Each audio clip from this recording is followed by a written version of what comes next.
I rushed into the hospital, my heart pounding against my ribcage like a desperate prisoner. The call had come during my weekly bridge game. Jason was in the ICU after a car accident. Critical condition. Might not make it through the night.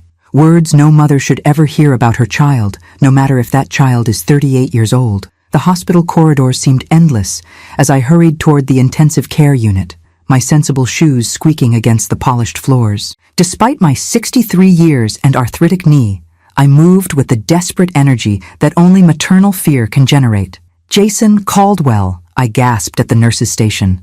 "I'm Margaret Caldwell, his mother." The young nurse looked up, recognition crossing her face. "Mrs. Caldwell?" "Yes. Let me page Nurse Jenkins. She's overseeing your son's care." I leaned against the counter, trying to steady my breathing. After losing Henry 12 years ago to a sudden heart attack, Jason was all I had left. My brilliant, kind-hearted boy who still called me every Sunday without fail, who never forgot my birthday or Mother's Day, who had somehow managed to become the man his father and I had always hoped he would be. "Mrs. Caldwell?" I turned to see a woman in her early 40s approaching, her scrubs neat, despite the long shift evident in her tired eyes. Her badge identified her as Heather Jenkins, head ICU nurse. "Yes, I'm Margaret Caldwell. Please, I need to see my son." She nodded, but instead of leading me down the hall, she took my elbow and guided me to a small alcove away from the desk. Her expression was professional, but tinged with something else: concern, suspicion. "Mrs. Caldwell, your son is stabilized for now. The next 24 hours will be critical." Her voice was low, measured. "He has multiple internal injuries, a severe concussion, and we're monitoring for brain swelling." "The accident? They said his brakes failed?" My voice cracked. Nurse Jenkins glanced around quickly, then leaned closer. "That's what was reported. Yes." Something in her tone made me pay closer attention. After 40 years as a psychology professor, I developed a finely tuned sense for when people were communicating more than their words conveyed. "What aren't you telling me?" I asked quietly. She hesitated, then met my eyes directly. "Your daughter-in-law has been here since we contacted her, along with a man she introduced as your son's colleague and friend." "That would be Scott, probably," I said. "He's Jason's best friend, works with him at Westbrook. They've known each other since college." Nurse Jenkins nodded slowly. "Mrs. Caldwell, I've been an ICU nurse for 20 years. You develop instincts in this job about people, about relationships." She paused, seeming to weigh her next words carefully. "Something isn't right about their behavior. They're not acting like a worried wife and friend should. There's something off in their interactions when they think no one is watching." A cold feeling began to spread through my chest. "What do you mean?" "I can't put my finger on it exactly, but—" She checked her watch. "They're in your son's room now. His condition is stable enough for limited visitation." Her grip on my arm tightened slightly. "Before you go in, I want you to do something for me, Mrs. Caldwell." "What?" "Room 214 is at the end of that corridor. The door is partially open." She spoke barely above a whisper now. "Please hide yourself just outside the door and listen for a moment before you enter. If I'm wrong, no harm done. But if I'm right—" She trailed off, her expression grave. Under normal circumstances, I might have dismissed such an unusual request, but something in her eyes, professional concern mixed with human compassion, made me nod in agreement. "Trust me," she said, releasing my arm. "I'll be at the nurse's station. Take your time." I made my way down the corridor, my thoughts racing. What could possibly be suspicious about Vanessa and Scott's behavior? Vanessa had been part of our family for 5 years now. Though I'd always sensed a certain ambition behind her polished exterior, Jason adored her, and that had been enough for me.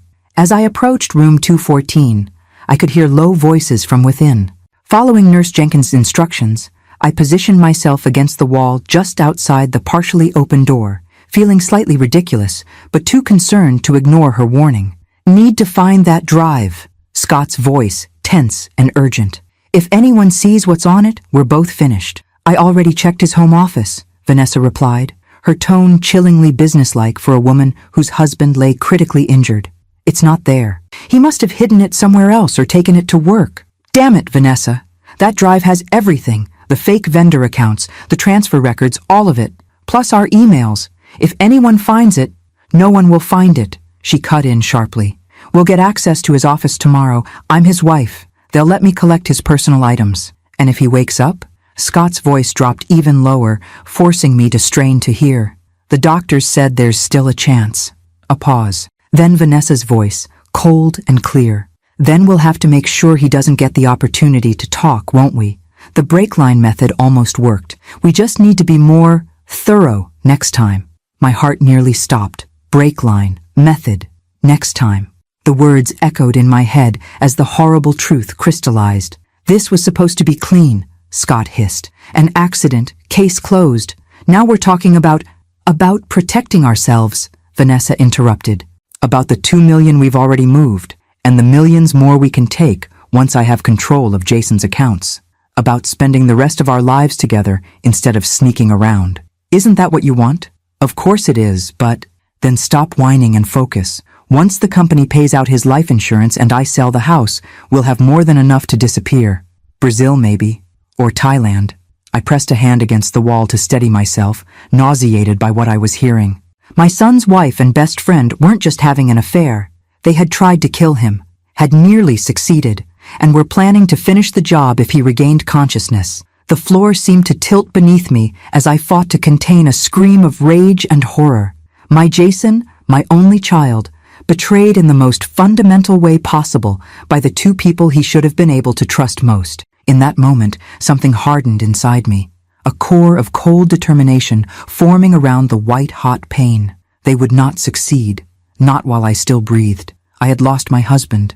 I would not lose my son. I stepped back from the door silently, decades of motherhood having taught me how to move without making a sound. My mind was racing, calculating options with a clarity that surprised me despite my shock. If I confronted them now, I'd have no proof beyond my word against theirs. They would deny everything, paint me as a hysterical, paranoid old woman. No, I needed evidence. A soft touch on my shoulder nearly made me jump. Nurse Jenkins had appeared beside me, her expression confirming she'd anticipated exactly what I would overhear. "Follow me," she whispered, guiding me around the corner to a small consultation room. Once inside, she closed the door and turned to face me. "You heard them? They tried to kill my son," I said, the words tasting like ash in my mouth. "They sabotaged his car, and they're planning to finish the job if he regains consciousness." Heather nodded grimly. I suspected something when they arrived. Their body language, the way they whispered to each other when they thought no one was watching. Then I overheard fragments of conversation, enough to be concerned. She hesitated. "Mrs. Caldwell, have you contacted the police?" "With what evidence?" I asked, my professor's mind already analyzing the problem from multiple angles. It would be my word against theirs. Vanessa is young, attractive, seemingly devoted. She's been playing the grieving wife perfectly for the hospital staff, hasn't she? "Until you look closely," Heather agreed. "I've seen genuine grief hundreds of times in this unit. Hers is performed. And Scott? The supportive friend, standing by her side. But his eyes follow her when she moves. They stand slightly too close when they think no one's watching." She shook her head. "Small things, but they add up." "They mentioned a drive," I said, thinking aloud. "Something with evidence of fraud at their company. Jason must have discovered what they were doing." "And confronted them?" "No," I said, knowing my son. "Jason would gather all the facts first. He's methodical, always has been. Even as a child, he would line up his evidence before coming to me with a request." A thought struck me. When did they say the accident happened? "Around 8:30 last night. Single vehicle accident on Route 9. His car went off the road on a curve, hit a tree." My mind flashed to the last text I'd received from Jason yesterday evening. "Mom, check your email. Sent you some photos from the company picnic. Love you." Jason never sent me photos via email. He normally shared them through our family photo cloud. It had seemed odd at the time, but I'd been busy with my book club and hadn't checked my email yet. "I need to check something," I said, pulling out my phone with trembling hands. I opened my email and found Jason's message from 8:03 p.m. last night. There was indeed an attachment, but the subject line now seemed ominous. "For safekeeping." "He knew," I whispered, staring at the unopened email. "He knew he was in danger." Heather looked over my shoulder. "Is that the evidence?" "Possibly." I didn't open it, suddenly aware that my email could be accessed from other devices at home. "I need to be careful. They're looking for this drive, but they might also check his online accounts." "Mrs. Caldwell," Heather said gently, "I need to ask, what are you planning to do? As a medical professional, I'm mandated to report suspected crimes, but without concrete evidence. I straightened my shoulders, feeling every one of my 63 years, and yet somehow stronger than I'd felt in a decade. I'm going to protect my son. I'm going to expose them.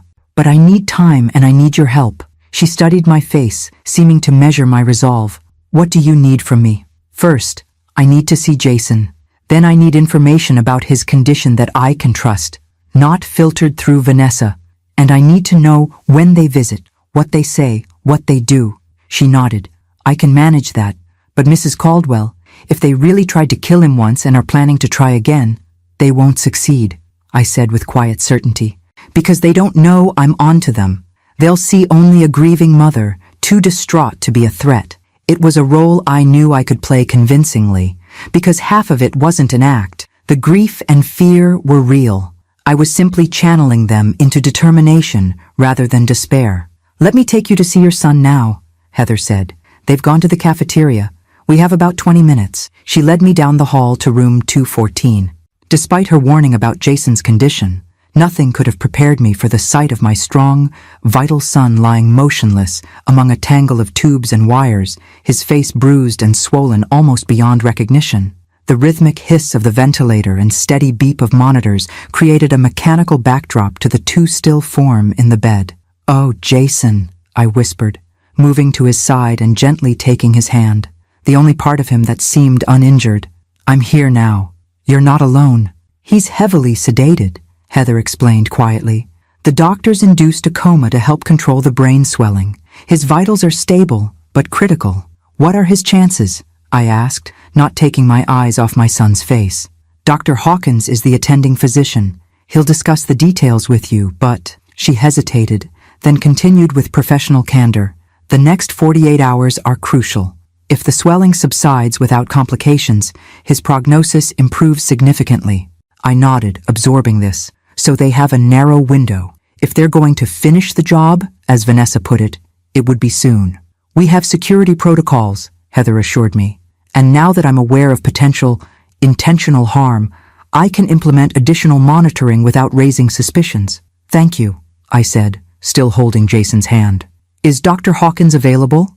I'd like to speak with him as soon as possible. He'll be making rounds within the hour. I'll make sure he speaks with you privately." I nodded, then leaned closer to Jason. "I'm going to fix this," I promised him softly. "Just keep fighting. Don't leave me, sweetheart. Not like this.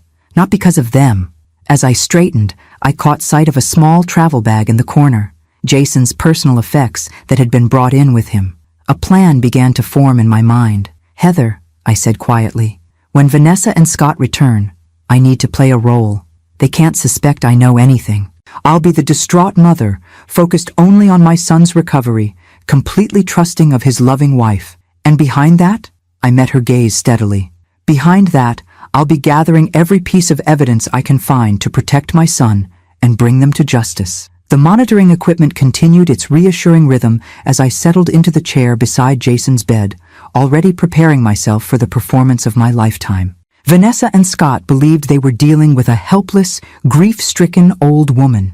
They had no idea who they were really facing, a mother with nothing left to lose. I heard their voices before they entered the room, Vanessa's practiced tone of concern and Scott's deeper murmur of support. Quickly, I wiped away genuine tears and composed my face into an expression of maternal distress rather than the rage that burned beneath my skin. The door swung open.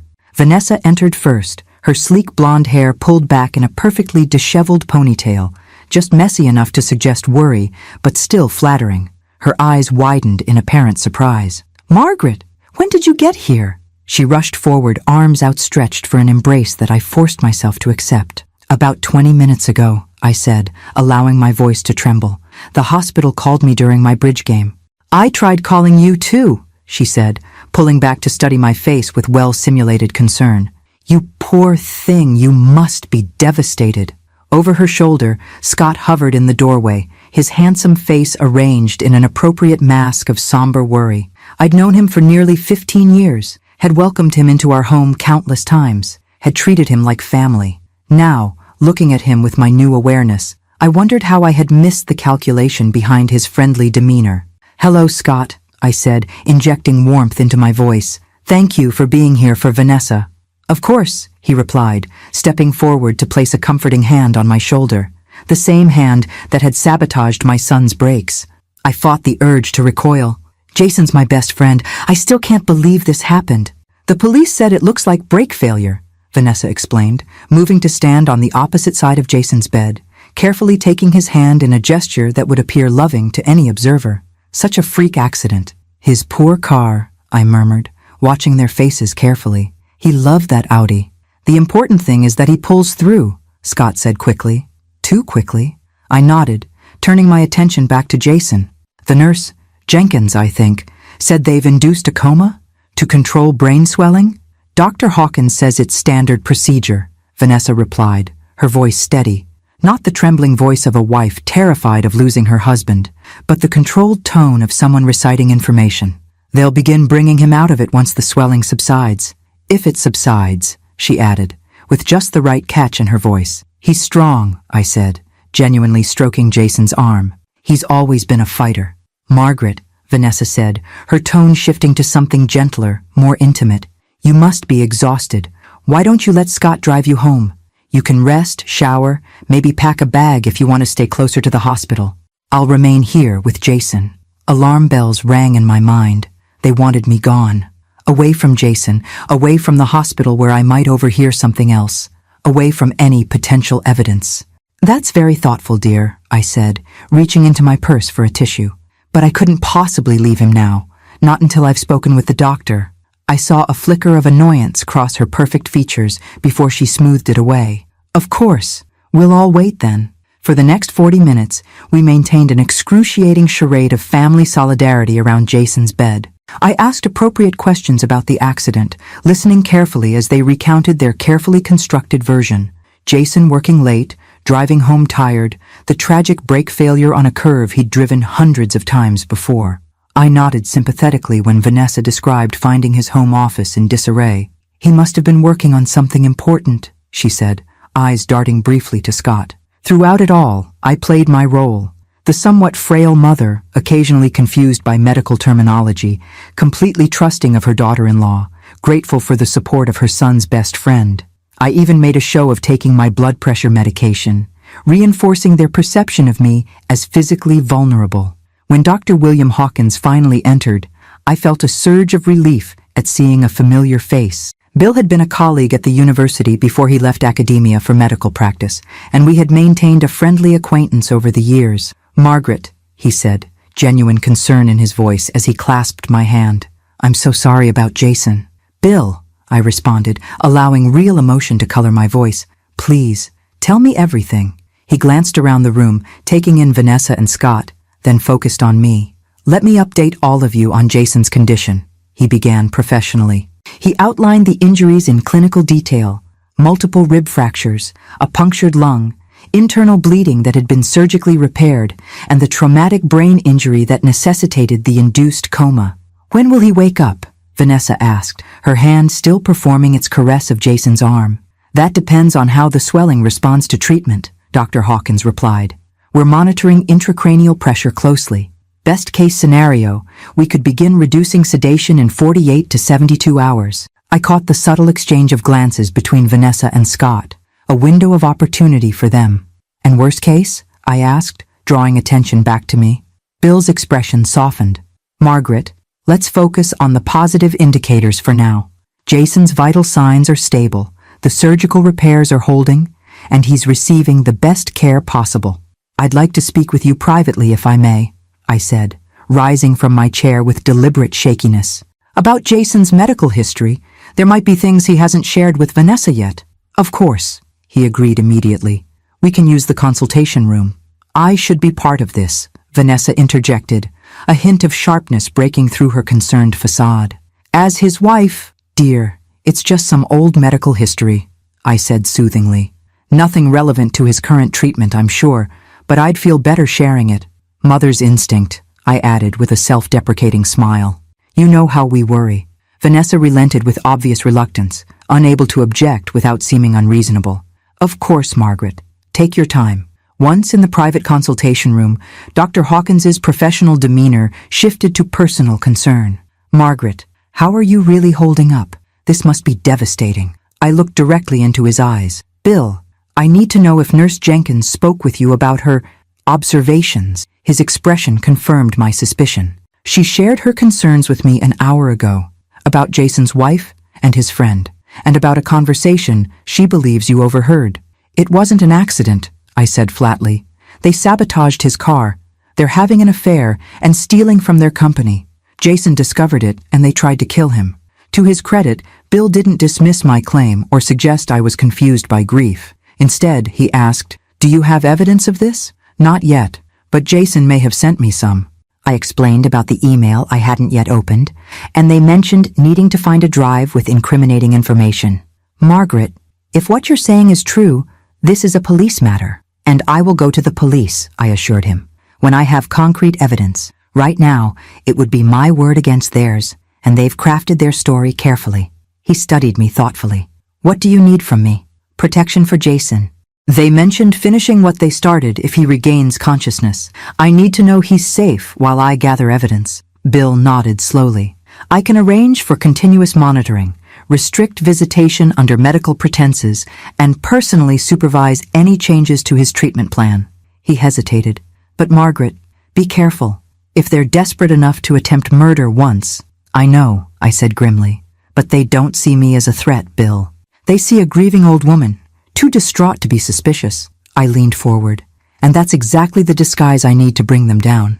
As we returned to Jason's room, I straightened my shoulders and slipped back into character, the worried mother, focused solely on her son's recovery, utterly oblivious to the vipers at her side. The most important performance of my life had just begun. The next morning found me dozing uncomfortably in the reclining chair beside Jason's bed, having insisted on staying overnight despite Vanessa's repeated offers to let poor Margaret get some proper rest. I had pretended to sleep through much of the night, but in reality, I'd been observing, listening, planning. Vanessa had finally left around 11 p.m., with Scott offering to drive her home, both making a show of reluctance for my benefit. "Call me immediately if anything changes," she'd instructed the night nurse, with just the right note of worried authority. Once alone with my son, I'd spent hours whispering reassurances to him, hoping that somewhere in his sedated state, he could hear me. "I'm going to fix this, Jason. Just keep fighting." Now, as morning light filtered through the blinds, I checked my watch. 6:15 a.m. Shift change would happen soon, and Heather would be back on duty. I needed to move quickly. I pulled out my phone and created a new email account with a random username, then forwarded Jason's for safekeeping email to it without opening the attachment. If Vanessa had access to Jason's accounts, I couldn't risk her seeing that I'd viewed it. Next, I deleted the forwarded message and emptied my trash folder. A soft knock at the door announced Heather's arrival. She entered quietly, checking Jason's vitals with professional efficiency before turning to me. "You didn't go home," she observed, her voice low. "I couldn't leave him," I replied, honestly. She nodded, understanding.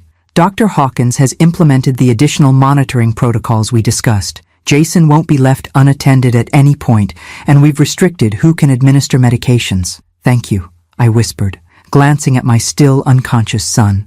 "Any change overnight?" "The intracranial pressure has stabilized," she reported.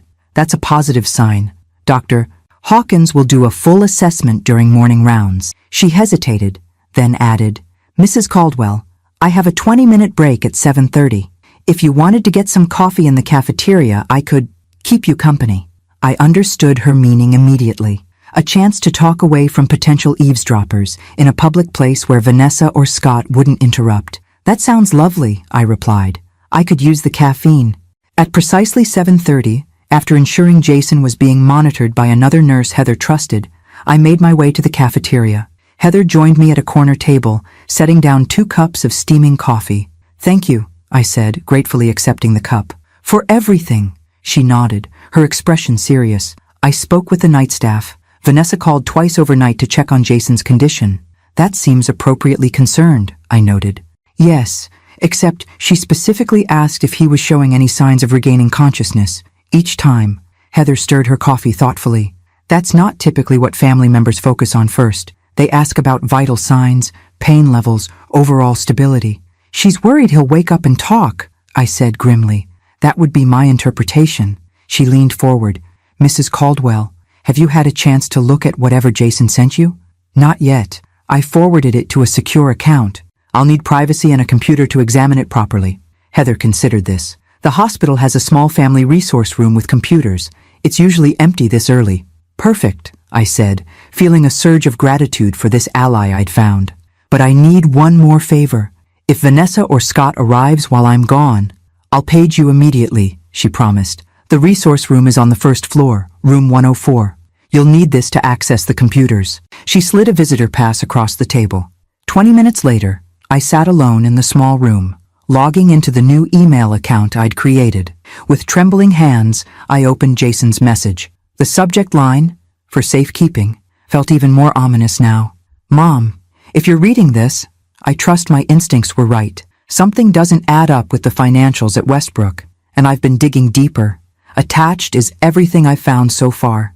I don't know who's involved yet, but the numbers don't lie. Someone's been siphoning money through fake vendor accounts for at least 18 months. I'm backing this up several ways because I don't know who to trust. Keep this safe. I'll explain everything when I see you Sunday for dinner. Love you, Jason. My heart constricted. He'd been planning to tell me everything at our regular Sunday dinner, an event that would now never happen. I wiped away tears and opened the attached zip file. What I found was a meticulous compilation of financial records, internal emails, and Jason's own detailed notes. He'd discovered a sophisticated scheme where funds were being diverted to shell companies that existed only on paper. The supporting documentation was thorough, but would require financial expertise to fully analyze. Then I found something that made my breath catch, a series of screenshots from the company's security system. Jason had apparently accessed the log of after-hours building entries. Multiple entries showed Vanessa and Scott accessing the building late at night, often within minutes of each other, on evenings when Jason was traveling for business. But the smoking gun was an audio file, labeled simply Office Conversation MP3. With shaking hands, I plugged in the headphones provided at the computer station and pressed play. No one suspects anything, Vanessa's voice came through clearly. Jason's too busy with the Anderson account to notice the discrepancies. We need to accelerate the timeline, Scott replied. The audit team starts next month. Once we move the final payment, we need to be ready to disappear. What about Jason? Vanessa asked, her tone disturbingly casual. What about him? Scott's voice hardened. You said you were handling that part. A soft laugh. Don't worry. Once we're ready, I'll file for divorce. The prenup is void if he's unfaithful, and I've been laying the groundwork with his colleagues, suggesting he seems distant, working late with his assistant. Smart girl, Scott murmured, followed by sounds that could only be kissing. We just need to be patient for a few more weeks, Vanessa continued. Keep everything normal. He doesn't suspect a thing. But Jason had suspected. He had discovered not only their financial fraud, but likely their affair as well. And when he confronted them, or when they realized he was on to them, their plan had changed from divorce to murder. I checked the date on the audio file, 3 weeks ago. Their scheme had clearly accelerated when they realized Jason was investigating, but they didn't know about this evidence. They were looking for a drive, not realizing Jason had already sent the information to me. I quickly copied all the files to the cloud storage account I maintained for my research before logging out. As I was leaving the resource room, my phone buzzed with a text from Heather. They're here, both of them. Taking a deep breath, I composed myself and headed back to the ICU, the weight of what I'd discovered heavy on my shoulders but strengthening my resolve. I had the evidence. Now I needed a plan to use it without putting Jason or myself in further danger. When I returned to Jason's room, I found Vanessa perched at his bedside, holding his hand with practiced concern, while Scott stood by the window, scrolling through his phone. Both looked up as I entered, their expressions shifting to identical masks of sympathy. Margaret, Vanessa said, rising to embrace me. You look exhausted. Did you manage to get any sleep in that awful chair? Enough, I replied, patting her arm before moving to Jason's side. Any changes this morning? Dr. Hawkins was just here, Scott offered. He said the pressure in Jason's brain is stabilizing. Good news, apparently. I nodded, studying my son's face for any signs of change. The bruising seemed more pronounced in the morning light, yellowing at the edges. My heart ached at the sight, but I forced myself to remain outwardly calm. I spoke with him as well, in the cafeteria. I lied smoothly. He's cautiously optimistic. Vanessa's eyes narrowed slightly. You should have called me if you were speaking with the doctor. It was just a brief encounter, I explained, arranging my features into an apologetic smile. I didn't want to disturb you so early. You need your rest too, dear. That's thoughtful, but I want to be informed about every development, she insisted, a hint of steel beneath the concern. I am his wife, after all. Of course, I agreed mildly. I wasn't thinking clearly. You know how it is at my age? The mind wanders. I saw the subtle exchange of glances between them. Relief, perhaps, at this confirmation of my supposed mental fragility. Margaret, Scott said, stepping forward. We were just discussing how to handle Jason's affairs while he's incapacitated. There are matters at work that need attention, bills to be paid, that sort of thing. Vanessa can handle all that, I'm sure, I replied, deliberately obtuse. She has power of attorney, doesn't she? Another glance between them. For some matters, Vanessa said carefully, but there are certain accounts and files that only Jason can access. Work-related materials, mainly. His colleagues must be devastated, I commented, watching their reactions. Jason always spoke so highly of the team at Westbrook. We're all in shock, Scott confirmed smoothly. The office sent those flowers. He gestured to an elaborate arrangement I hadn't noticed before. How thoughtful. I moved closer to examine the card. Get well soon, Jason. Your Westbrook family is thinking of you. He always said Westbrook felt like family. Margaret, Vanessa said, her tone shifting to something more businesslike. We need to access Jason's home office. There are some important company documents he was working on. The problem is, he has a separate security system for that room that I don't have the code for. Oh? I blinked, feigning confusion. That seems unusual. Standard protocol for executives handling sensitive financial data, Scott interjected. But now we need those documents for an upcoming audit, and with Jason unable to help. I nodded slowly, as if processing this. Well, I don't have his security codes either. Jason is very careful about such things. Frustration flickered across Vanessa's perfect features before she smoothed it away. I thought perhaps he might have shared them with you, for emergencies. I'm afraid not, dear, I said, apologetically. Jason always kept his work life quite separate. You know how he is. Compartmentalizes everything. The monitor beside Jason's bed beeped, drawing our attention. Heather entered immediately, checking the readings with practiced efficiency. Just a small fluctuation in blood pressure, she explained. Nothing concerning, but I'd like to adjust his medication slightly. She turned to us. If you wouldn't mind stepping out for about 15 minutes while I take care of this and help the orderly change the bedding? Of course, Vanessa agreed reluctantly. We'll get some coffee. Margaret, would you like to join us? The thought of sitting across from them, pretending normalcy while knowing what they had done, what they were still planning to do, made my stomach churn. But I needed to maintain the charade a little longer. Actually, I said, putting a hand to my lower back and wincing slightly, I think I'll stretch my legs and walk a bit. This chair has been murder on my back. I'll text you when you can return, Heather promised as we all filed out. In the hallway, I made a show of walking slowly toward the elevator, waving off Vanessa and Scott's half-hearted offers to accompany me. Once they had disappeared toward the cafeteria, I changed direction and headed straight to Dr. Hawkins' office. To my relief, Bill was there, reviewing charts at his desk. He looked up in surprise as I knocked on his open door. Margaret, he said, rising quickly, is everything all right with Jason? No change, I assured him, stepping inside and closing the door. But I found something, Bill. Evidence of what they've been doing, and why they tried to kill my son. His expression turned grave as he gestured for me to sit. Tell me. I explained about the files Jason had sent me, the financial records showing systematic theft, the security logs documenting Vanessa and Scott's late-night meetings, and most damning of all, the audio recording of them discussing their plans. This is definitive evidence of fraud, he agreed, but connecting it to the car accident will be more challenging. They mentioned a drive they're desperate to find, I reminded him. They're looking for physical evidence that Jason collected. They don't realize he sent copies to me. Bill considered this carefully. Margaret, with this information, you should go to the police immediately. Not yet, I insisted. I need more. Something that directly links them to the tampering with Jason's car. Otherwise, They could claim the financial fraud, and their affair are separate issues, unrelated to the accident. What are you planning? He asked, concern evident in his voice. They keep asking about Jason's home office. Apparently he has a separate security system that Vanessa can't access. That's where they think the evidence is hidden. I leaned forward. I need to get into that office before they do. That's dangerous, Margaret.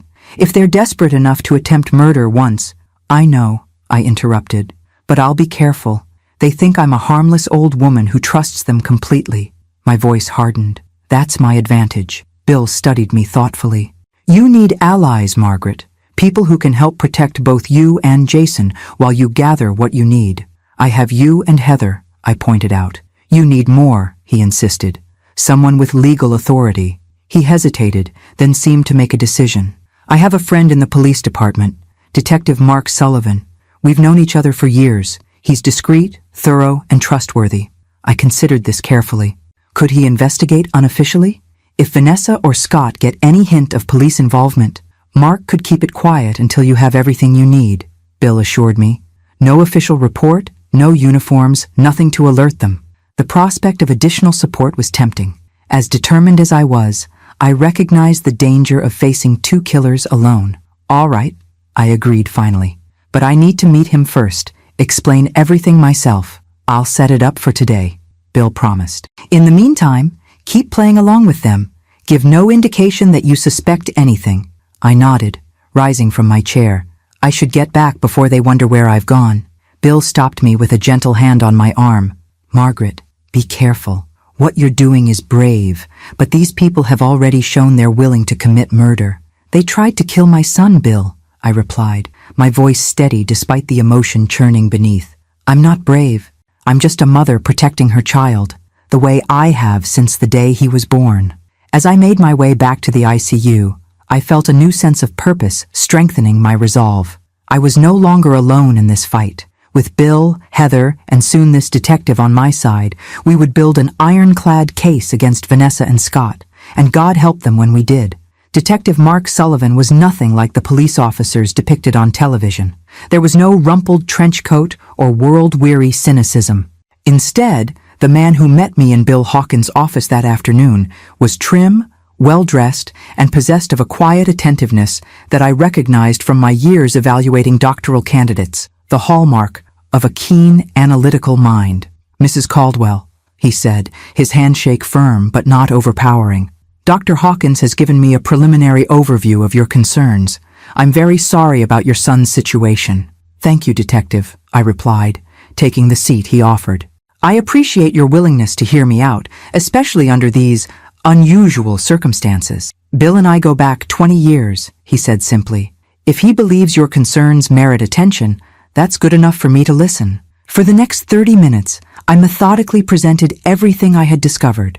The overheard conversation between Vanessa and Scott, Jason's email and its contents, and my observations of their behavior since the accident. Detective Sullivan took minimal notes, instead listening with complete focus, occasionally asking precise, clarifying questions. May I see the files your son sent you? He asked when I had finished. I retrieved my tablet and pulled up the documents, watching as he examined them with practiced efficiency. His expression remained neutral, but I noticed the slight tightening around his eyes as he listened to the audio recording.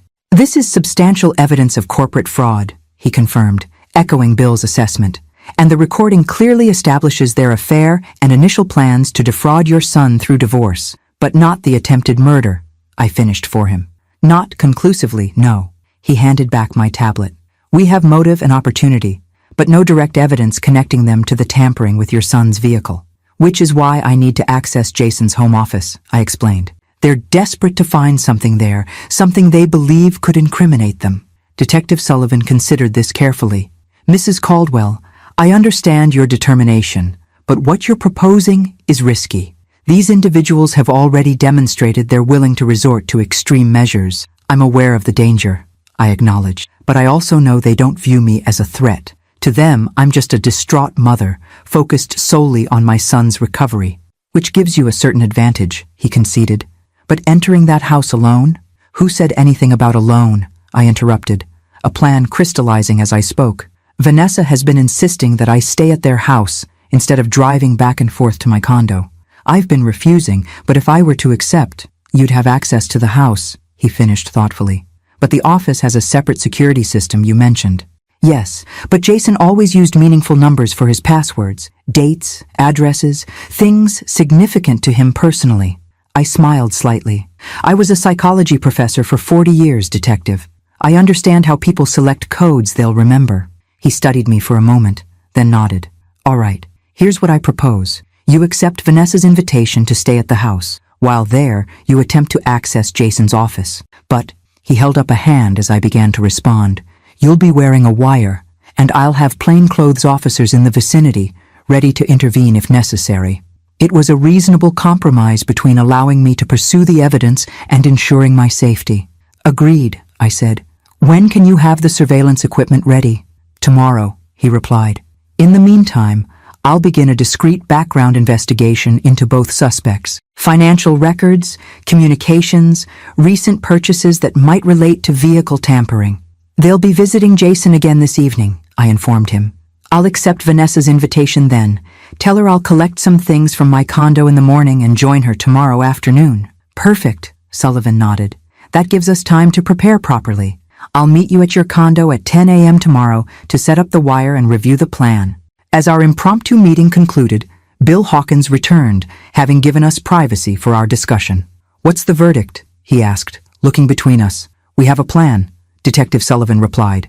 Not without risk, but with appropriate precautions. Margaret will be staying at her son's house, Bill surmised, his expression concerned. Just temporarily, I assured him. Long enough to access Jason's office and find whatever they're so desperate to keep hidden.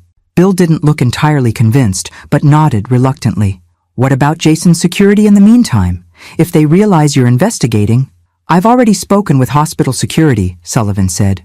We've arranged for an officer to be stationed on the ICU floor, ostensibly due to an unrelated patient matter. He'll keep an eye on your son's room without drawing attention. The thoroughness of his preparations reassured me. Detective Sullivan clearly took the threat to Jason seriously, despite the unofficial nature of his involvement thus far. Thank you both, I said sincerely, for believing me, for helping. I know how this might have sounded initially, an emotional mother creating conspiracy theories to explain a tragic accident. You're anything but hysterical, Margaret, Bill said kindly, and the evidence you've gathered speaks for itself. I should get back to Jason, I said, glancing at my watch. Vanessa and Scott typically return from dinner around 7 p.m. I want to be there when they arrive. Remember, Detective Sullivan cautioned as I prepared to leave, continue as you have been, the concerned mother, nothing more. Give them no reason to suspect you're onto them. I've been playing that role my entire life, Detective, I replied with a grim smile. The harmless older woman that no one views as a threat. It's the most powerful disguise in the world. As I made my way back to the ICU, I mentally rehearsed how I would accept Vanessa's invitation. The hesitation I would show, the reluctant acquiescence, the grateful acceptance of her kindness. Every word, every expression would need to be perfectly calibrated to maintain my cover while advancing our plan. Outside Jason's room, I paused, gathering my strength. The weight of what I was undertaking pressed upon me. Not just the physical danger, but the emotional toll of continuing to interact with the people who had tried to kill my son, who might still succeed if we didn't stop them. I won't let them hurt you again, I whispered, looking through the window at Jason's still form. Whatever it takes. Then I straightened my shoulders, adjusted my expression to one of maternal concern, tinged with exhaustion, and entered the room to continue my vigil and my deception. Vanessa's reaction when I finally accepted her invitation to stay at their house was a masterpiece of false sincerity. Relief flickered briefly in her eyes, no doubt at the prospect of having me where she could monitor my activities, before being replaced by practiced compassion. I'm so glad, Margaret, she said, squeezing my hand. You shouldn't be alone at a time like this, and the guest room is so comfortable. Plus, you'll be closer to the hospital. That's very thoughtful, dear, I replied, injecting just the right amount of gratitude into my voice. I'll go to my condo in the morning to pack a few things. Scott can drive you, she offered immediately. No need to trouble him, I countered quickly, alarmed at the prospect of being alone with Scott. My neighbor Elaine has already offered to help me. She'll drop me at your place tomorrow afternoon. Vanessa nodded, though I caught the slight narrowing of her eyes at this adjustment to her plan. Well, I'll make sure everything is ready for you. The following morning, Detective Sullivan arrived at my condo precisely at 10 a.m., carrying what appeared to be an ordinary briefcase. I had spent a sleepless night going over everything I knew about Jason's security habits, trying to anticipate what codes he might have used for his home office. "Good morning, Mrs. Caldwell," Sullivan greeted me professionally, though his eyes conveyed genuine concern. "Are you still certain about this approach?" "Absolutely," I replied, leading him to my living room. "Have you found anything in your preliminary investigation?" "Several items of interest," he confirmed, opening his briefcase on my coffee table. "Scott Palmer made a purchase at an auto parts store 3 days before your son's accident. We're working on obtaining the security footage to confirm what he bought. And Vanessa? She's been making unusual cash withdrawals for the past 2 months. Small amounts, but they add up to nearly $50,000. He pulled out what looked like an ordinary pendant on a chain. "This is your recording device. The pendant contains a high-quality microphone that will transmit to a receiver in our surveillance vehicle." I examined the silver oval with its simple floral design. Tasteful, age-appropriate, and completely inconspicuous. "It's perfect.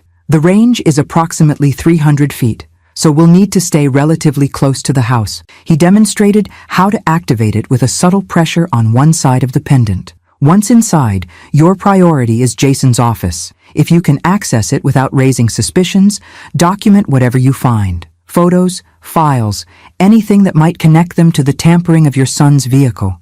I nodded, mentally reviewing the layout of Jason and Vanessa's expansive colonial-style home. "The office is on the first floor, at the back of the house. Vanessa will likely try to keep me in the guest bedroom upstairs or in common areas." "Don't take unnecessary risks," Sullivan cautioned. "If you can't access the office without arousing suspicion, we'll find another approach." "Understood." I clasped the pendant around my neck, feeling its weight as both a protection and a responsibility. "What about Jason? Any change in his condition?" "I spoke with Dr. Hawkins this morning. The intracranial pressure continues to stabilize. They're considering beginning to reduce his sedation tomorrow if the improvement continues." This news, while medically positive, added urgency to our mission. Once Jason began regaining consciousness, Vanessa and Scott's timeline would accelerate. They couldn't risk him waking up and revealing what he knew. Detective Sullivan must have read my thoughts. "We've increased security around your son's room. No one can access him without going through multiple checkpoints, and we've restricted medication administration to senior staff only." "Thank you," I said, genuinely relieved, "for taking this seriously, for helping protect him."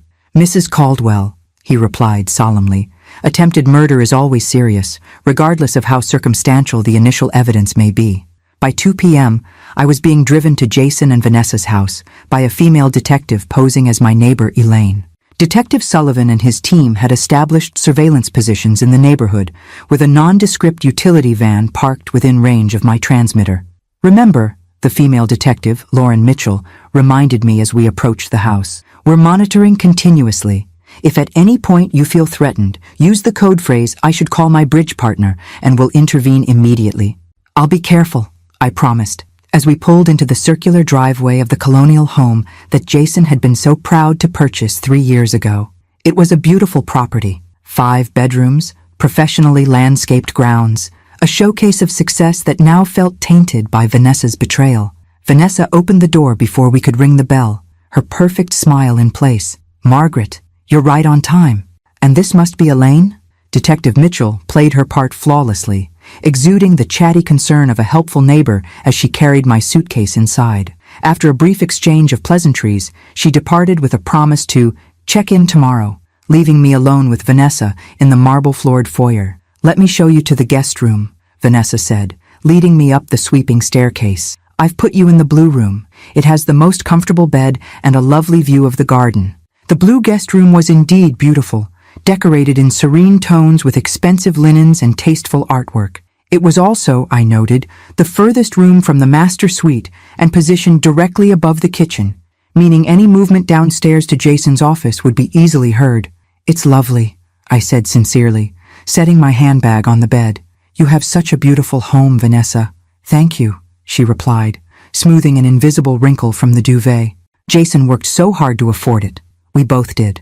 She glanced at her watch. "I've prepared some lunch downstairs if you're hungry." After that, I thought we might visit Jason together. Wonderful, I agreed, noting how she was already establishing a schedule that would keep me by her side. Though I confess I'm a bit tired from all the emotional strain, I might need to rest this afternoon. Of course, she said with practiced sympathy. Why don't you join me for lunch and then you can nap while I run a few errands? I'll wake you when it's time to go to the hospital. It was the opportunity I'd been hoping for. Time alone in the house. That sounds perfect, dear. Over a lunch of artfully prepared salads that neither of us had much appetite for, I maintained light conversation, carefully steering topics away from Jason's accident or his work. Instead, I asked about the house, the neighborhood, Vanessa's family, subjects that allowed her to focus on herself rather than question my intentions. I should be gone about 2 hours, she informed me after lunch, collecting her purse and car keys. Make yourself at home, but please rest. You look exhausted, Margaret. I feel it, I admitted truthfully, allowing my genuine fatigue to show. A nap sounds heavenly. As her car disappeared down the driveway, I touched the pendant at my throat. She's gone, I said quietly, knowing Detective Sullivan and his team would be listening.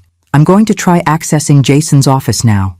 I moved swiftly through the house to the rear hallway where Jason's home office was located. The door was locked, as expected, with a keypad security system beside it.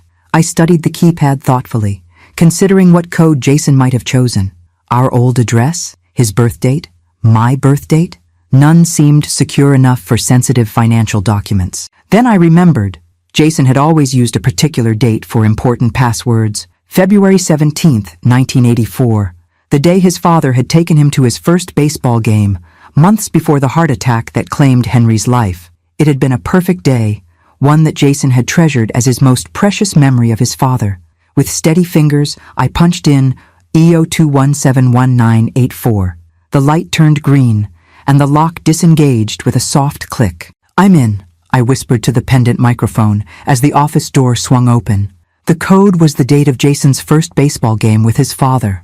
I stepped into the meticulously organized space that reflected my son's methodical nature. Dark wood shelving lined one wall, filled with financial texts and industry references. His desk, a substantial cherry piece that had been his father's, faced the window overlooking the garden. Everything was precisely arranged, from the dual computer monitors to the color-coded files in the credenza behind the desk. They're looking for evidence of fraud in their affair, I murmured, scanning the room. But what Jason found must be more specific, something that directly implicates them in the theft. I moved to the computer first, not surprised to find it password protected. Trying the same code as the door yielded no results. This would be a different password, likely more complex. After 2 more unsuccessful attempts with significant dates, I abandoned that approach, not wanting to trigger any security alerts. Instead, I turned my attention to the physical files. The credenza drawers were unlocked, containing neatly labeled folders, taxes, investments, household expenses. Nothing immediately suspicious, though I noted Vanessa's personal financial information was conspicuously absent. Where would you hide something important, Jason? I asked softly, thinking like my son. Not in obvious filing cabinets, not on his main computer. Somewhere secure but accessible, disguised but logical. My eyes fell on a row of leather-bound volumes on the bookshelf, financial yearbooks and industry reports. Among them sat a slightly different binding, a photo album labeled Fishing Trip 2019. Jason didn't fish. He'd always hated it, despite his father's attempts to interest him in the sport. I pulled the album from the shelf, my heart racing as I opened it. Instead of photographs, the pages contained clear plastic sleeves holding USB drives, SD cards, and what appeared to be a small voice recorder. Each was labeled with dates and cryptic abbreviations. "I've found something," I reported to Sullivan. "Storage devices hidden in a fake photo album. This must be what they're looking for." I carefully removed a USB drive labeled WBFS Complete with last month's date, likely standing for Westbrook Financial Summary. Returning to the desk, I searched for a way to view its contents. A quick examination revealed a laptop docking station, partially hidden by the monitor stand, with a USB port accessible from the front. Taking a deep breath, I plugged in the drive. The computer required no additional password to access its contents, just as I'd hoped. Jason would have wanted the evidence accessible even if he couldn't personally retrieve it. The drive contained hundreds of files, meticulously organized into folders, financial records, email correspondence, audio recordings, and, most promising, a folder simply titled Evidence. I clicked on the evidence folder first, finding a comprehensive document that appeared to be Jason's case summary. He had discovered the fraud nearly 3 months ago and had been quietly gathering evidence since. The document detailed how Vanessa and Scott had created fake vendor accounts, approved fictional services, and diverted payments to offshore accounts they controlled. But it was the final section that made my blood run cold. Personal connection. Here, Jason had documented his growing suspicion that Vanessa was involved, including photographs taken from what appeared to be a hidden camera in his home office. The images showed Vanessa searching his desk late at night, photographing documents, and accessing his computer when she thought he was away on business trips. Most damning was a transcript from the voice recorder I'd seen in the album. Conversations between Vanessa and Scott recorded in this very office during Jason's supposed business trips. They discussed not just the fraud, but their relationship and future plans in explicit detail. They didn't know he was recording them, I whispered, understanding flooding through me. He set up surveillance in his own office when he became suspicious. I scrolled further, finding a final entry dated just 1 day before the accident. Jason had written, "Confronted V tonight about discrepancies. Didn't reveal full knowledge. Her reaction confirmed suspicions. Calling Reynolds tomorrow to report findings. Audio and video evidence secured in secondary location as insurance." "Detective Sullivan," I said urgently to the pendant, "Jason confronted Vanessa the night before the accident, and he was planning to report the fraud to someone named Reynolds the next day. That must have triggered their decision to sabotage his car." I quickly checked the audio recordings folder, finding files labeled with dates and times. I clicked on one from 3 days before the accident. Scott's voice came through clearly. "We need to think about contingencies." "If Jason has connected the dots?" "He hasn't," Vanessa interrupted. "He's working late on the Anderson account, completely oblivious. But if he does, we need to be ready. The beach house is paid for through that shell company. Untraceable. We could be in Brazil within 24 hours. "You worry too much," Vanessa replied. "Everything's in place. 2 more transfers and we're set for life. Just keep your nerve for a few more weeks." I closed that file and opened another. This one dated the evening before the accident. Likely the confrontation Jason had mentioned in his notes. "What are you implying?" Vanessa's voice, tense and defensive. "I'm not implying anything," Jason replied calmly. "I'm simply asking why your signature is on approval forms for vendors that don't seem to exist. That's ridiculous. You know how many forms I sign every day in accounting. I can't verify every single vendor. These particular vendors have received over $2 million in the past year, Vanessa, for services no one can actually describe." A pause then. "You're tracking my signatures? Spying on me?" "Not spying. Just following the money. It's my job." "This is absurd. I'm going to bed. When you're ready to apologize for these accusations, you know where to find me." The recording ended there. I quickly copied the entire USB drive to my phone, which I had connected to the computer. While the transfer progressed, I examined the voice recorder from the album. It contained more recent recordings, including one labeled Contingency Plan from the morning of the accident. I pressed play, my hands trembling slightly. "He knows something," Scott's voice urgent and low. "He's been asking questions about the offshore transfers." "Maybe it's time for our insurance policy," Vanessa replied, her tone chillingly detached. "You mean the brake line, just like we discussed. If it looks like an accident, no one asks questions, especially with the mountain roads he takes to work." "Jesus, Vanessa, that's not what we—" "Don't get squeamish now, Scott. It's $2 million. And me. Isn't that worth a little risk?" My heart pounded against my ribs as the full implications sank in. This wasn't just evidence of fraud and betrayal. It was premeditated attempted murder, recorded in their own voices. The file transfer completed just as I heard a sound that made my blood freeze, the distant purr of a car engine in the driveway. Vanessa was returning, far earlier than expected. "She's back," I whispered urgently into the pendant. "I need more time. There's conclusive evidence here." I quickly disconnected my phone, but left the USB drive in place, wanting to check one more crucial folder before leaving. With shaking hands, I opened email correspondence, finding a series of messages between Scott and someone identified only as VR, discussing the details of how to tamper with brake lines to ensure failure at high speeds. The sound of the front door opening galvanized me into action. I snapped a few quick photographs of the email with my phone, then carefully returned everything to its original position, removing the USB drive and replacing it in the album. I returned the album to the exact spot on the shelf where I'd found it. "Margaret?" Vanessa's voice called from the foyer. "Are you awake?" I slipped out of the office, quietly closing the door behind me and ensuring the lock re-engaged. Heart pounding, I moved quickly down the hall and into the powder room, flushing the toilet and running the sink to establish my alibi. "In here," I called back, my voice remarkably steady despite the damning evidence now secured on my phone. "Just freshening up. I thought you'd be gone longer." "The errands didn't take as long as expected," she replied as I emerged from the bathroom. "Did you manage to get some rest?" "I was just about to lie down," I said, forcing a smile. "But now that you're back, perhaps we could visit Jason instead. I'm anxious to see if there's any change." "Of course," she agreed, though I noticed her gaze flick briefly down the hallway toward Jason's office door. "Let me just grab my purse." As I followed her back to the foyer, I touched the pendant discreetly. "Mission accomplished," I whispered. "I have everything we need."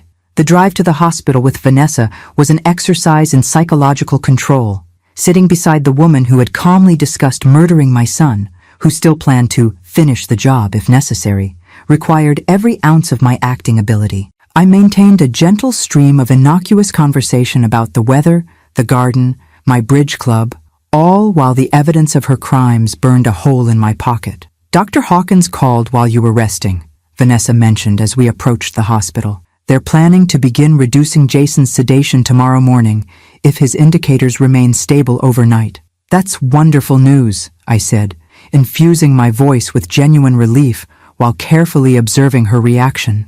"Yes," she agreed, her knuckles whitening slightly on the steering wheel. Though the doctor cautioned that recovery from traumatic brain injuries can be unpredictable. Memory loss is common, confusion, disorientation. She was already laying groundwork, I realized, preparing explanations for why Jason might not remember what happened, or why his recollections might be dismissed as unreliable.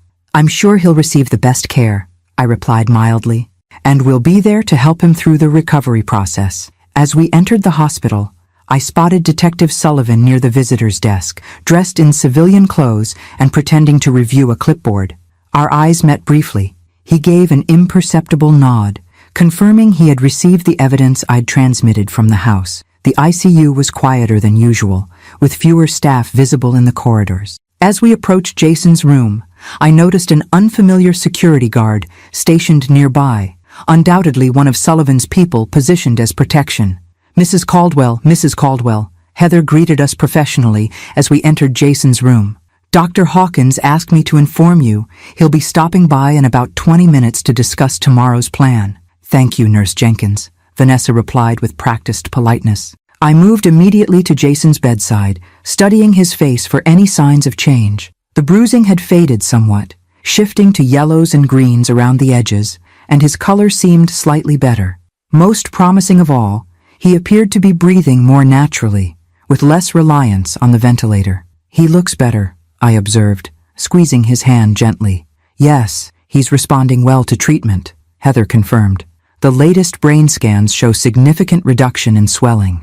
Vanessa's phone chimed with a text message. She checked it, her expression momentarily tightening before she composed herself. "Scott will be joining us shortly," she announced. "He was meeting with the insurance adjusters about Jason's car." "How thoughtful," I remarked, wondering what the text really said.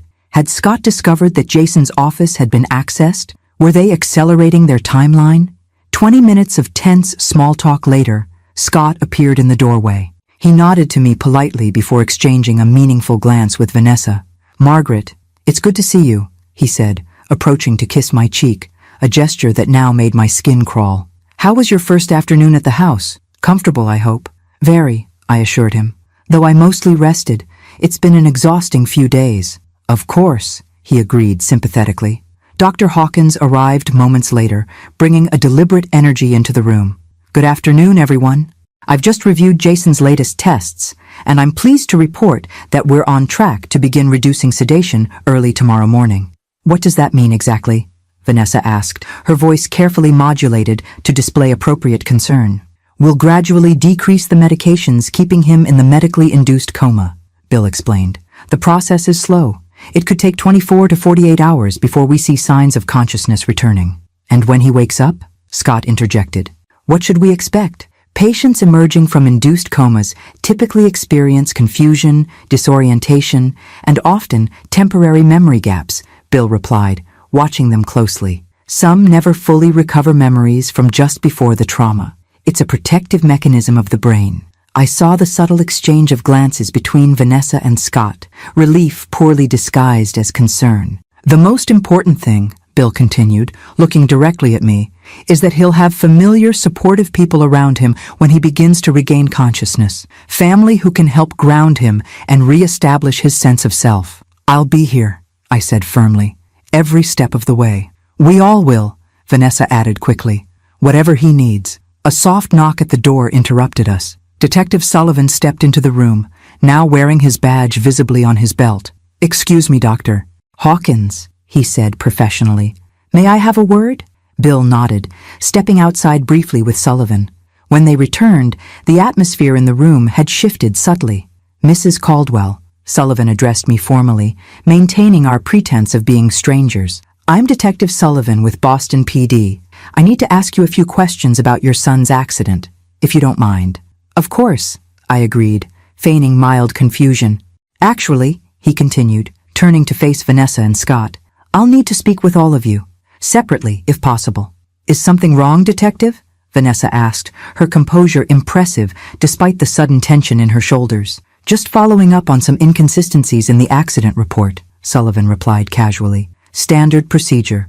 Mrs. Caldwell, would you mind coming with me first? We can use the consultation room down the hall. I rose, playing my part in our choreographed scenario. Certainly, Detective. Will this take long? Not at all. Just a few routine questions. As we left the room, I noticed Heather moving to adjust Jason's IV, positioning herself between him and Vanessa, I realized. Another layer of protection, while Sullivan set our plan in motion. In the consultation room, Sullivan dropped the pretense immediately.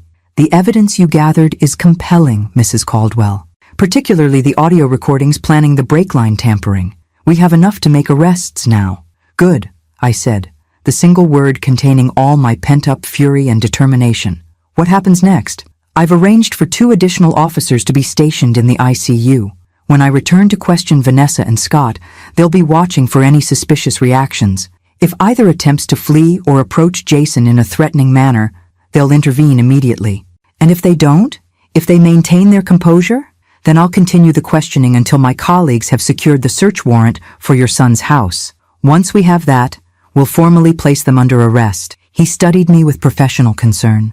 Are you prepared for what comes next? This will likely become intense very quickly. Detective Sullivan, I replied steadily. I've spent 3 days pretending not to know that these people tried to murder my son. I'm more than ready for this to end. He nodded, respecting my resolve. One last thing. When we return, I'll be asking them directly about the brake line tampering and the financial fraud. Their reactions may be unpredictable.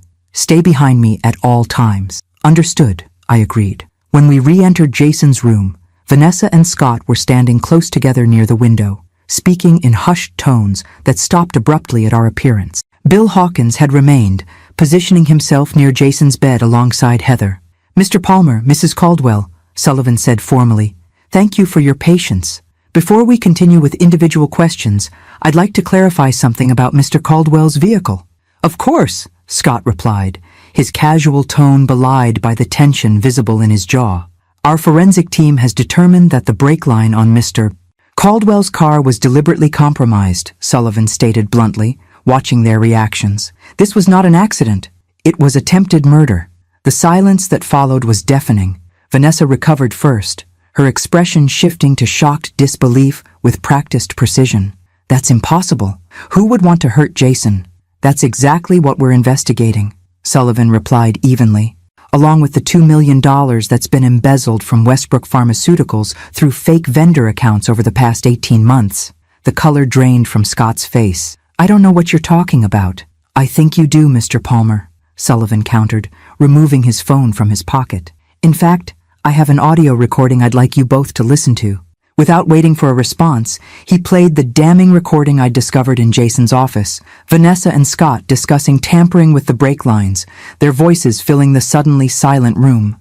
Vanessa's perfectly composed facade cracked, genuine panic flashing in her eyes. That's been manipulated. Edited.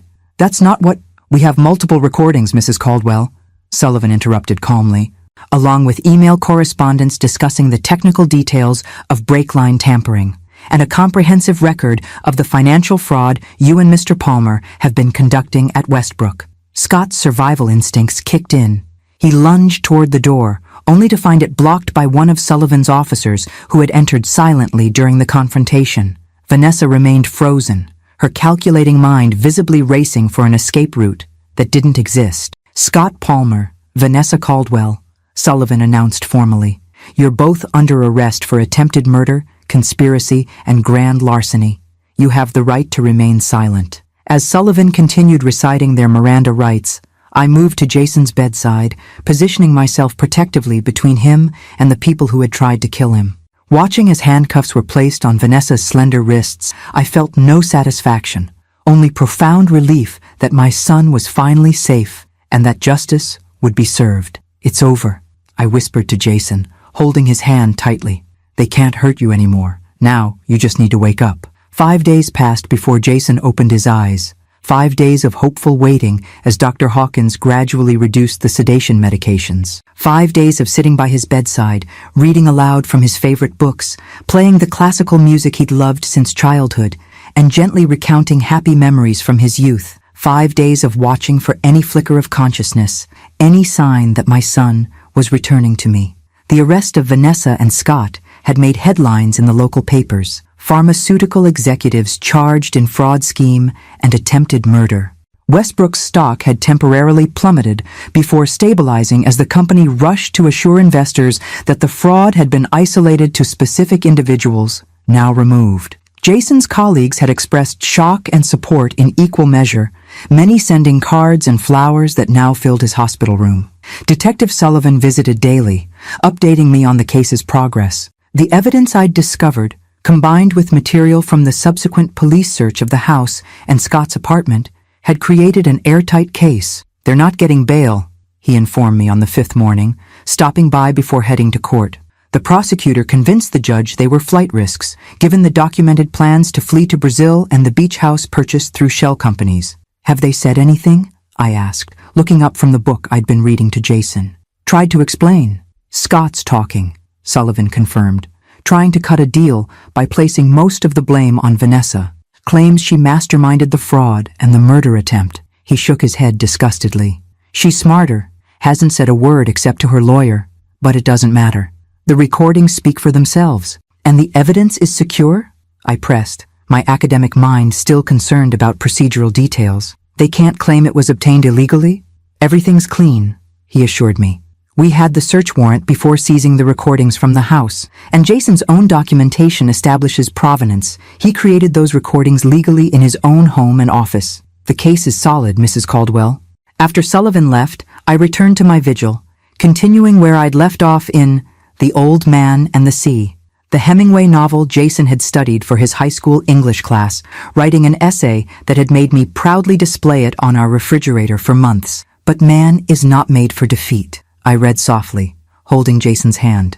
A man can be destroyed, but not defeated. His fingers twitched in mine. I froze, watching his face intently. Had I imagined it? After so many false alarms, so many moments when I thought I'd detected movement only to be disappointed, I was wary of hoping too quickly. Then his eyelids fluttered, and a small groan escaped his lips. Jason, I whispered, pressing the call button for the nurse. Jason, can you hear me? It's Mom. His eyes opened slowly, unfocused and confused. He blinked several times, his gaze gradually settling on my face. Mom? His voice was a barely audible rasp after days of intubation. Yes, sweetheart, I confirmed, tears of relief flooding my eyes. I'm here. You're in the hospital. You've been unconscious for over a week. Heather rushed in, immediately checking his vital signs and pupillary response. Welcome back, Mr. Caldwell, she said professionally, though I caught the genuine warmth in her tone. Try not to talk too much just yet. Your throat will be sore from the breathing tube. Jason's eyes darted around the room, confusion evident. What happened? He managed, each word clearly an effort. You were in a car accident, I explained gently. Your car went off the road. Do you remember anything? His brow furrowed with concentration. Driving, brakes, wouldn't work. The effort of speaking exhausted him, his eyes drifting closed again. That's enough for now, Heather advised quietly. This is normal. He'll drift in and out as the last of the sedation wears off. Each period of consciousness should get longer and clearer. Dr. Hawkins arrived minutes later, conducting a thorough examination as Jason dozed. His initial responses are very encouraging, he told me afterward. Pupils equal and reactive, appropriate verbal responses, recognition of family. These are all positive indicators for cognitive recovery. When will he be fully alert? I asked, still holding Jason's hand. It varies patient by patient, Bill explained. But typically, we see significant improvement over the next 24 to 48 hours. I'm optimistic, Margaret. Throughout the day, Jason woke several more times, each period of consciousness slightly longer and more coherent than the last. By evening, he was able to stay awake for nearly 30 minutes, though his speech remained halting and his memories fragmented. Vanessa, he asked during one such period, his eyes searching the room. Where is she? I had dreaded this question, unsure how much to reveal in his fragile state. Bill had cautioned against overwhelming him with too much information too quickly, yet I refused to lie to my son. Jason, I said gently, there's something you need to know about Vanessa and Scott, but it can wait until you're stronger. No, he insisted, his voice gaining strength despite its hoarseness. Tell me, now, please. I met his gaze, seeing determination beneath the confusion. My son had always preferred difficult truths to comforting lies. They've been arrested, I said simply. The police found evidence that they were embezzling money from Westbrook, and that they tampered with your car. The accident wasn't an accident. Jason closed his eyes, pain crossing his features that had nothing to do with his physical injuries. When he opened them again, they were clearer than they had been since waking. I knew, he whispered, about the fraud, found evidence. Confronted Vanessa the night before. He trailed off, the memory visibly distressing him. I know, I assured him, squeezing his hand. We found the evidence you gathered, the recordings, the documentation. That's how they were caught. A question formed in his eyes. How did you... It's a long story. I smiled slightly. One I'll tell you when you're stronger. But the short version is that a very observant nurse became suspicious of Vanessa and Scott's behavior. She warned me, helped me overhear a conversation between them that revealed everything. After that, well, let's just say your old mother turned amateur detective. A ghost of a smile touched his lips. You always said psychology was just detective work, by another name. That's right, I agreed, encouraged by this flash of his old self. Understanding human behavior, recognizing patterns, looking beyond what people show on the surface to what they're really thinking and feeling. He nodded slightly, then asked the question I'd been anticipating. Will I recover? Completely? Dr. Hawkins is very optimistic, I told him truthfully. Your brain swelling has resolved well, and you're already showing good cognitive function. There will be physical therapy, of course, and some challenges ahead, but he believes you'll make a substantial recovery. Jason absorbed this information, then surprised me with a faint squeeze of my hand. Thank you for being here, for everything. Where else would I be? I replied simply. You're my son. As evening deepened into night, Jason drifted into natural sleep, his breathing steady and unlabored. I remained in the chair beside his bed, unwilling to leave even for a moment. Detective Sullivan stopped by one last time before heading home, bringing coffee and a sandwich for me. How's he doing? He asked quietly, nodding toward Jason's sleeping form. Better than expected, I replied. He remembers fragments of what happened. He knew about the fraud, confronted Vanessa the night before the accident. Sullivan nodded. That matches the timeline we've established. Her text messages to Scott spiked immediately after that confrontation, though they were careful to use coded language. Not careful enough, I observed. Few criminals are, in the end, he agreed. Arrogance, panic, or simple oversight, something always trips them up. He studied me with professional admiration, though in this case, it was largely due to one very determined mother. I did what any parent would do, I demurred. No, Mrs. Caldwell. You did what few would have had the courage or capability to do. He rose to leave. I'll check in tomorrow. The DA wants to schedule a formal statement from Jason once he's strong enough. After Sullivan departed, I settled back in my chair, watching the gentle rise and fall of Jason's chest. The past 10 days had been a nightmare of fear, discovery, and danger, but now, finally, I could see the path forward. My son would recover, justice would be served, and somehow we would rebuild what had been broken, finding our way back to normalcy, or perhaps something even stronger than before. As I finally allowed myself to drift toward sleep, one thought crystallized with perfect clarity. When I had rushed to the hospital that first day, desperate with fear for my son, I could never have imagined the journey that lay ahead. The warning from Nurse Jenkins, "Please hide and trust me," had changed everything, setting in motion events that ultimately saved Jason's life. Sometimes, I reflected drowsily, the most important moments in our lives arrive disguised as simple choices: to listen, to observe, to trust, to act. And sometimes, the most underestimated force in the world is exactly what had driven me through the darkest days of this ordeal: the quiet, implacable determination of a mother protecting her child. Thank you very much for listening. Please leave a comment with a rating from 0 to 10, subscribe to the channel, and share this story with a friend.